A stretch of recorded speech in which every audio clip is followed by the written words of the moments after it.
بەناوی خوای بەخشندەی میهرەبان، حەمد و تەناو سوپاس و ستایشی بێپایان بەخوای پەروەردگاری جیهان، درود و سەلام لەسەر پێغەمبەری خۆشەویستمان صلی الله عليه وسلم و لەسەر ئەهل بەیت و هەموو یاران و هەموو شوێنکەوتوان لە تاقەتە زەمان. برایانی ئازیز، لە پرۆگرامی زاد قۆناغی دووەم بابەتی فەرموودەی پێغەمبەری خۆشەویست صلی الله عليه وسلم گەیشتوونەتە حەدیثی ژمارە حەوت. کاکا زەدیان فەرموو. الحديث السابع عن أبي هريرة رضي الله عنه أن رسول الله صلى الله عليه وسلم قال: ثلاثة حق على الله عونهم: المجاهد في سبيل الله، والمكاتب الذي يريد الأداء، والناكح الذي يريد العفاف. بله. أم حديث إمام الترمذي جريته بسندك حسن كوابي غمري خوشوي صلى الله عليه وسلم فرميتي. طبعا الصحابة كي جريته أبو هريرة فرمي رسول الله فرمي صلى الله عليه وسلم سيكس خويت على كرديتي حق واجب لسر خوي كوا هاو كاريانك أو كسيك جهادك على بيناي خوايا أو كسيك عبدو كويليو لقل خاونك اتفاقي كي كردوه كخوي بكريتوا نسراوي كان كردوه كخوي بكريتوا و أو كسشي ك أيوة جن بينه ولجن هنا نكشي أما بس تنها أويا كخوي بارز لجناح، أما أنا خوي بروردگار خوي هاو كاريانك. شرح المفردات: ثلاثة حق على الله، أي واجب عليه بمقتضى وعده معاونتهم، فهو واجب أوجبه الله تعالى على نفسه محض فضل وإحسان منه سبحانه وتعالى. كاتي أفرميس ثلاثة حق على الله، أفرميس سيكس حق لسر خواي پروردگار يارمتيان دا ليرا حق لسر خواي يعني واجبه لسر خواي پروردگار، چونك خواي تعالى خوي وعدي دا كهاو كاريان كوابو واجبه كخوي واجبي كردوه لسر خودي خوي وأما فضل إحساني خواي پروردگار برانبر ببندكاني. المجاهد في سبيل الله وعون الله تعالى إياه بأن ييسر له من سبل الجهاد ما يكون سببا في نصره. مجاهد في سبيل الله يعني أوي كلابيناي خوايا تشوبو جهاد خواي قورة شون يارمتي دا بويك رقاكاني جهادي بو آسانك كوا ببيته هو كاريك بو سرخستني. والمكاتب الذي يريد الأداء: المكاتب هو العبد الذي كاتب سيده على إقساط يدفعها إليه فيصبح حرا عند آخر قسط يدفعه. وقد أتى بهذه الصيغة إذانا بأن هذه الثلاث من أمور الشاقة على الإنسان، ولولا أن الله تعالى يعينه عليها لشق عليه أن يقوم بها، وأصعبها العفاف، لأنه قمع الشهوة الجبلية المركوزة في النفس، فإذا استعف وتداركه عون الله تعالى سلم من هذا الأمر. مكاتب أويك بيداته يعني شي يعني مكاتب أو عبديك نسراوي لقل خاونكيا كردوا. طبعا هر عبديك بوي هي لقل خاونكيا كباريدا تحقيا وكريتي بوي هي دوايلي بكابلي من فاركة دمو آزادمك أيش أبي نسراوي بكابلي مثلا أو نمبو بينا مثلا دو دفتر مليتوي يتر أو كساء الرأي شكات بقصة لأن طبعا ديارة حكومات يعني قانون شن بإيكاتة شن قصتك بوي يعني بوي هي مثلا بتدا قسط يا مثلا أو نقصته معنا أنا بونا بفيه إشي كهيتي أو نيبو بينه أجر بوي هنا يتر أعزاد به بالله أو خوي جورا خوي عرمتي ده طبعا ما الحمد لله يسب كويلايتنا ما بو بمصيغة باسي أمسيانا كراوات چونك براسي أمسيانا لشتا قرسكان هو نبي خوي جورا لشتيترا يارمتي إنسان ندا بس أمانة زور قرسن أجر رحمتي خوا نبي و هاو كاري خوي پروردگار نبي براسي قرسة بي لسر خوانا كانيان ولا هموشان قرسر مسألة عفافة داوين باكي چونك قمع شهوة وآرزوي خوتكي كبتيكي كالأساسي شا طبيعتي إنسان أو شهوتي تياه تو كبتيكي جا هەر کاتێک تۆ لەبەر خاتری خوای پەروەردگار حەزە لە دایان پاکی کرد و دوورت گرت لە یعنی لە گوناح بەوەی کە هەوڵت دا ژنیش بێنی ئیتر خوای پەروەردگار خۆی یارمەتی تەدا بەڕاستی. بەڵێ. الشرح الإجمالي للحديث. هذا الحديث فيه الترغيب في هذه الأمور، فقد أخبر رسول الله صلى الله عليه وسلم أن هؤلاء الثلاثة حق على الله أن يعينهم، فهم موعودون من الله على لسان رسوله صلى الله عليه وسلم بالعون. بەڵێ. شرحی ئیجمالی ئەم حەدیثە یعنی ڕاوەی پوختەی ئەم حەدیثە هاندانی پێغەمبەر صلی الله عليه وسلم بۆ ئەم سێشتە. پێغەمبەری خوا صلی الله عليه وسلم فەرموویەتی ئەم سێشتە خوا وعدی داوە لەسەر خۆی، واجبی کردووە لەسەر خۆی کەوا هاوکاریان ببێ. بۆیە ئەمانە بە وعدی خوا لەسەر زمانی پێغەمبەری خوا صلی الله عليه وسلم وعد فێدراون. بۆیە ئەم شتانە لە شتە چاکەکانن، لە شتە زۆر گەورەکانن. جیهاد لە پێناوی خوا، ژنهێنان، خۆ ئازادکردن، ئینسان کۆشش بکە بۆی خۆی ئازادکە. بەڵێ. فالجهاد في سبيل الله هو سنام الدين وذروته وأعلاه، سواء كان جهادا بالسلاح أو جهادا بالعلم والحجة، فإن الله تعالى يعين ويسدد وينصر ويؤيد المجاهد في سبيل الله الذي يريد إعلاء كلمة الله وينتصر لدين الله. يكمل طبعا لوانات جهاد لبناء إخوة أمش طبعا لوتكي يعني آيني في روزي إسلاما لوتكي هربر زكيتي يترو جهادا بسلاح وتشك به يا أو جهادا بعلم حجت به يا أو جهادا بهر رقايق به رقار راقاندن به بهر رقايق به بتوي إسلام سربقي خواهي پروردگار يارمتي و كسا أداك أو جهادا أكاد و بجديري ليكا بلان بو شرطة أو كسا ما بس تنها رزابوني خواهي پروردگار بها برخاطر خواه بيكا. وأما المكاتب فالكتابة قد أمر الله بها في قوله تعالى: فكاتبوهم إن علمتم فيهم خيرا، أي صلاحا في تقويم دينهم ودنياهم، فالسيد مأمور بذلك، والعبد المكاتب الذي يريد الأداء ويتعجل الحرية وتفرغ لدينه ودنياه يعينه الله وييسر له أموره ويرزقه من حيث لا يحتسب. بله مكاتب دوام يعني أو كتابي كأخوة أمري بيكردوه أو نسراوي كأخوة أمري بيكردوه كأخوة تعالى فرمي فكاتبوهم إن علمتم فيهم خيرا، سورة النور آياتي سوسي.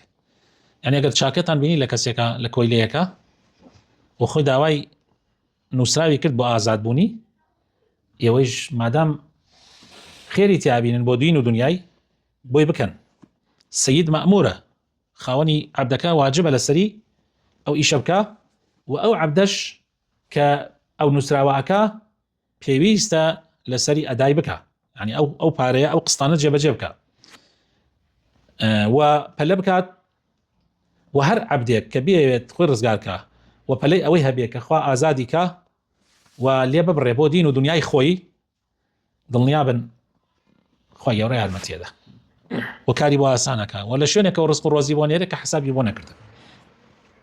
وأما النكاح فقد أمر الله به ورسوله صلى الله عليه وسلم، وهو من سنن المرسلين وكله خير، ففيه تحصين الفرج وغض البصر وتحصيل النسل والإنفاق على الزوجة والأولاد، فإن العبد إذا أنفق على أهله نفقة يحتسبها كانت له أجرا.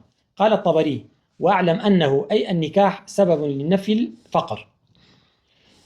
قال السعدي رحمه الله: قوله تعالى: إن يكونوا فقراء، أي الأزواج والمتزوجين يغنيهم الله من فضله، فلا يمنعكم ما تتوهمون من أنه إذا تزوج افتقر بسبب كثرة العائلة ونحوه. وفيه حث على التزوج ووعد للمتزوج بالغنى بعد الفقر. سيم أو خالانيك أخوة يرمتيانا دا أو كسانة مسألة نكاح خواهي پروردگار يعني جنهنان وهاو سرگيري خواهي پروردگار و پیغمبري خواص الله وسلم أمريان بيكردوه لسنني بيغمرانا هموي هر خيرة لبرو إنسان أباريزي لجناح يعني داويني أباريزي لجناح تشاوي أباريزي لجناح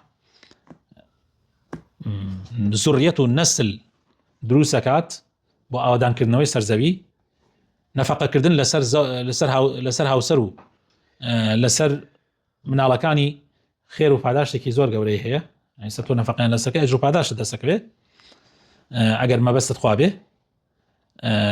ئیمامی تەبەری ئەفەرمێ یەکێک لەو شتانەی کە فەقیری لە ئادا زەواجە هاوسەرگیریە. سعدی ئەفەرمێ لەبارەی ئایەتەوە کە خوای تەعالا ئەفەرمێ یەکون فقراء یغنیهم الله من فضله يعني ئەگەر ئەو هاوسەرانە فقير بن و هاوسەرگیری بکەن خوای تەعالا دەوڵەمەندیانەکە بۆیە مەترسن نەکا شەیتان بتان ترسێنێ بێژە وەڵڵا ئەگەر ژن بێنێ دوای فەقیرە بێ و کاسبی نییە و ئیشی نییە و بەخوا خوای گەورە خۆی دەوڵەمەندی ئەکات. و ئێمە و باواپیرانی ئێمە و حتا بڕوا دنیا بۆ گشتمان فەقیر بووینە و ژنمان هێنا و خوای گەورە دەوڵەمەندی کردین و دەوڵەمەند مەرجەوە نییە یعنی کەیتر هەموو شتیانی تو پێویستت بە خەڵک نابێ ینی دەوڵەمەند ئەو معناکەیت دەوڵەمەند ئەو کەسەیە کە پێویستی بە خەڵک نییە بۆ خۆی ئیشەکە کاسبیەکە. أم حديثة طبعا هانداني شبو هاوسەرگیری و وعدی خوای گەورەیشە بەوەی کە خوای تەعالا دەوڵەمەندەکە دوای ژنهێنان دوای فەقیری. يعني حتى هەندێک لە عولەما کاتی خەڵک پرسیاری لێیان کردو وتیان ئێمە حاڵمان زۆر خراپە ئیسا خەڵک بۆ ڕۆیەتە لای مامۆسایەکی ئاینی پرسیاری کردو و توێتی لای زانایەک توێتی فەقیر حاڵم توێتی ژن بێنە و توی ژن وەچی بێنم من هیچم نییە و توی ژن بێنە دەوڵەمەندی ئەو شێوە ناسیحەتیان کردووە. فوائد الحديث: أولا فضل الجهاد في سبيل الله تعالى وأنه يستوجب عون الله تعالى للعبد فهو من أجل وأشرف الأعمال إلى الله عز وجل جل وعلا. بەڵێ لە فائدەکان و سوودەکانی ئەم حەدیثەیە کەمیان باس گەورەی و فەزڵی جیهادەکە لە پێناوی خوایە کە بەڕاستی ئەبێتە مایەی عونی خوا و یارمەتی خوا یەکێک لە گەورەترین و پیرۆزترین کارەکان کە ئینسان ئەنجامی بدا بۆ خوای پەروەردگار جیهادکردنە لە پێناوی خوای پەروەردگار. ثانيا فضل الناكح الذي ينكح ليعف نفسه عن المحرمات فإن الله تعالى يعين على مؤن النكاح وتصديق ذلك في الكتاب قال تعالى: وأنكحوا الأيام منكم والصالحين من عبادكم وإمائكم إن يكونوا فقراء يغنهم الله من فضله. دوهم أم حديثة يعني دوهم سود لسودەکانی أم حديثة ئەوەیە باسی فەزڵی ئەو کەساکە کە زەواج بکات لەبەر خاتری خوای پەروەردگار بۆی خۆی لە گوناح پارێزێ خوای تەعالا کاروبارەکانی بۆ ئاسانەکە و لە قورئانیشە ئەمە تەصدیق کراوە. خوای تەعالا فەرمێ: وأنكحوا الأيام منكم والصالحين من عبادكم وإمائكم يعني ژن بۆ کوڕەکانتان بێنن بۆ کچەکانتان بێنن بۆ ئەو عەبدانەی لە کچ و کوڕ کە هەن لە ژێردەستانە زەواج و هاوسەرگیریان بۆ ئەنجام بدەن ئەگەر فەقیریش بن خوای تەعالا خۆی دەوڵەمەندیانەکە وعدە. وعن ابن عباس رضي الله عنهما قال: رغبهم الله تعالى في التزويج وأمر به في قوله تعالى: وأنكحوا الأيام منكم والصالحين من عبادكم وإمائكم ووعدهم عليه الغنى فقال: إن يكونوا فقراء يغنهم الله من فضله. حتى ابن عباس شما توا تفسير كردوه أفرمي خواهي قورا هاني خلق داكوا ژن بێنن گەنجان ژن بێنن و هانی باوکو دایکیانەدا کە کاروباریان بۆ ئاسان کە بۆی هاوسەرگیری بکەن ئەگەر فەقیر بن خوای گەورە دەوڵەمەندیانەکە وعدی پیاندا خوای تەعالا. ابن عباس فەرمێ: ووعدهم الله الغنى. قال أبو بكر الصديق رضي الله عنه: أطيعوا الله فيما أمركم به من النكاح ينجز لكم ما وعدكم من الغنى. قال تعالى: إن يكونوا فقراء يغنيهم الله من فضله.